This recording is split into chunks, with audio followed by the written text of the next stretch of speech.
கர்த்தருடைய பரிசுத்த நாமத்துக்கு ஸ்தோத்திரமும் துதியும் கனமும் மகிமையும் எப்போதும் உண்டாகட்டும். இந்த நல்ல நாளை காண செய்த தேவாதி தேவனுக்கு கொடான கோடி ஸ்தோத்திரம். கர்த்தரின் மகிமை ஆத்தும ஆதாயம் சுவிசேஷ ஊழியத்தின் சார்பாக இன்றைய நாளுக்கான சில நிமிட தேவ செய்தியை கேளுங்கள். இனி காலம் செல்லாது, இனி காலம் செல்லாது, இனி காலம் செல்லாது. என் ஆண்டவராய் இயேசு கிறிஸ்து வரப்போகிறார். ஆயத்தமாயிருங்கள், ஆயத்தமாயிருங்கள். அநேகரை ஆயத்தப்படுத்தி ஆண்டவர் பக்கமாய் திருப்புங்கள். பக்கத்துணையாய், பக்கபலனாய், உங்க பக்கத்திலே இருந்து நல்ல காரியங்களை செய்து முடிக்கிற நல்லவர் உங்களுடனே கூட இருந்து எல்லா காரியத்தையும் கைக்கூடி வர பண்ணுவார். விசேஷமாக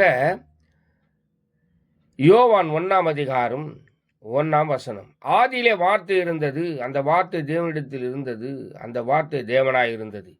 14 அந்த வார்த்தை மாமிசமாகி கிருபையினாலும் சத்தியத்தினாலும் நிறைந்தவராய் நமக்குள்ளே வாசம் பண்ணினார் என்று சொல்லி, எனக்கு அருமையான தேவ ஜனமே, தேவனோடு இருந்த என் ஆண்டவராய் இயேசு கிறிஸ்துவை இந்த பூமியிலே தேவன் அனுப்பினார்.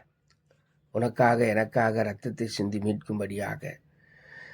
அண்ட சராசரங்களையும் படைத்த என் ஆண்டவர் மாம்சமானார். பாவ மாம்ச மனித சாயலானார். மனிதனை மீட்க, பாவமான மனிதனை மீட்க மனித சாயலானார்.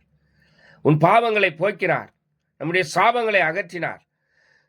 அவரோடு கூட இணைக்க உன்னதங்களிலே அவரோடு கூட உட்காரவும் செய்தார். தேவ மகிமை, தேவ கிருபை, தேவ ஆளுக இப்பொழுது நம்ம பின்தொடர்கிறது. காரணம் என்ன?